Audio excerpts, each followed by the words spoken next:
The following review has been approved by the Best of Classic Game Room Special Edition Laser Hypervision Album Set. Banished from Earth Classic Game Room broadcasts from the Intergalactic Space Arcade on its never-ending mission to review everything.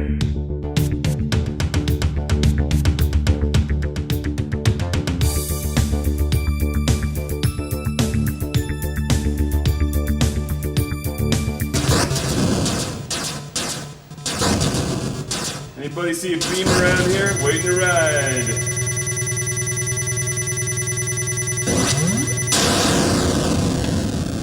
Yes! That's how it's done in space.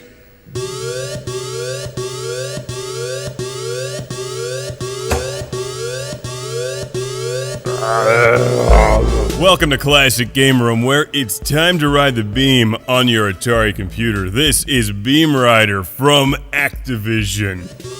Sector 8, go! Ah, there's giant meatballs. Who doesn't love giant meatballs? Bring the beam! As in the BEAMRIDER for the Atari computer. Wow, here's a game you must own. It's somebody else's fault. Come for the awesome, stay for the non-stop addictive fun. I've reviewed BEAMRIDER on the Atari 2600 and in television. It's great on everything, but it may be best here on the Atari computer. There you go, there's another die. Stupid UFOs. No! That was crap. Look at the cool spacecraft. Because it looks and sounds amazing. Also, I'm playing it with the Sega Genesis controller.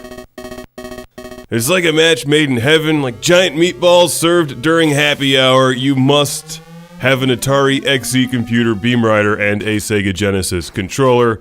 You'll never stop playing. Few games deserve a sequel more than this one, although by now it would just be like BEAMRIDER Black Ops Zombie Edition, which, to be honest, still sounds pretty cool. Oh yeah, eat that, aliens. You suck. So, if you've missed all of my other BEAMRIDER reviews, or if you've never played this game, let me explain it to you. It's like a 2D version of Tempest, where you move your little laser turret back and forth and shoot enemies as they're approaching you, and then try to launch a missile by pushing up. You've only got 3 of them at the dreaded UFO for some serious bonus points. Sector 2, go! Silverhawks, engage! I don't remember what the Silverhawks did. It looks great on the Atari computer. I'm using the XE, and as you can hear, it sounds incredible. What a game, BEAMRIDER. Strangely, it's not one of the more popular games, but I gotta tell you, it's one of the best you'll find on any game system on which it appears. Even the Atari 2600 version is really, really good, and some people actually prefer that one because of the open space. I prefer this one myself, and I've finally figured out after really years of playing the game on and off that if you catch the yellow things that look like little laser cannons instead of shooting them, you get bonus lives. It was one of those things that just slipped my mind, like when I kept shooting the green things in Q*bert. Wait, you don't shoot things in Q*bert. Avoiding the green things in Q*bert.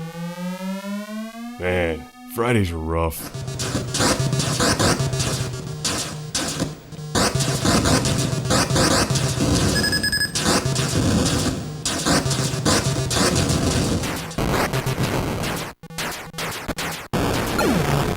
It's one of these games that sounds better with reverb. Playing it in a wide open space is the way to go. Now, a word of warning, you will need an Atari computer keyboard to play this one just to start the game. Or at least the XE requires it, so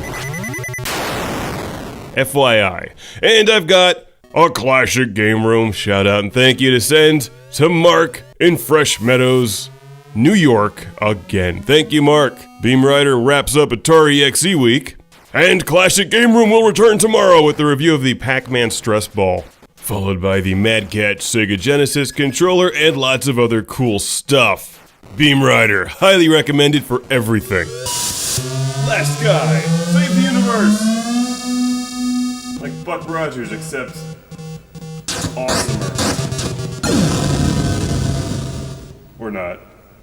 I'm like Twiggy, except lamer. Beady beady beady beady beady beady beady beady.